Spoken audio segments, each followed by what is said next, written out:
बिस्मिल्लाहिर्रहमानिर्रहीम।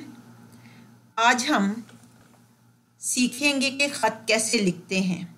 ख़त लिखने के कितने हिस्से होते हैं। तो सबसे पहले हम चलते हैं अपने उन्वान की तरफ। आज का हमारा उन्वान है मामू जान के नाम तोहफ़ा भेजने का शुक्रिया का ख़त, या ख़त मामू जान के नाम तोहफ़ा भेजने का शुक्रिया। तो सबसे पहले मकाम रवानगी लिखा जाता है। मकाम रवानगी जहाँ से आप ख़त रवाना कर रहे हो, जैसे हम लोग जद्दा रहते हैं तो हमने लिख दिया अस जद्दा या कमराई इम्तहान। उसके बाद तारीख़ लिखी जाती है 24 जनवरी 2021।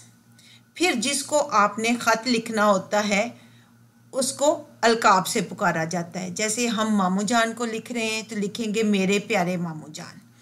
इसमें मेरे प्यारे मामू जान दरमियान में आएगा, जबकि मकाम रवानगी और तारीख़ इंतहाई दाएं जानब से शुरू होंगे। मकाम रवानगी या जद्दा इंतहाई दाएं जानब और तारीख़ भी इंतहाई दाएं जानब, लेकिन जिसको हम ख़त लिख रहे हैं वो दरमियान में उसको लिखेंगे, जैसे मेरे प्यारे मामू जान। उसके बाद आदाब जो अस्सलामु अलैकुम, जैसे वो भी इंतहाई दाएं जानब, और अस्सलामु अलैकुम में मीम के ऊपर पेश आती है, दरमियान में जो वाव लिखा जाता है वो बिल्कुल गलत है। उसके बाद इस्तजाबिया निशान लगा दिया जाता है।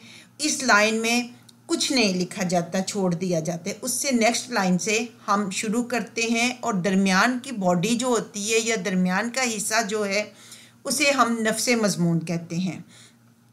नफ्स मज़मून बिल्कुल क्लियर और वाज़े होना चाहिए, यानी जो हम जिसके बारे में ख़त लिख रहे हैं वो बिल्कुल मुख्तसर और दो टोक होना चाहिए। मैं यहाँ खैरियत से हूँ, उम्मीद है कि आप भी खैरियत से होंगे। आपने मेरे लिए जो घड़ी भेजी है वो मुझे बहुत पसंद आई है, मुझे उसकी ज़रूरत भी थी।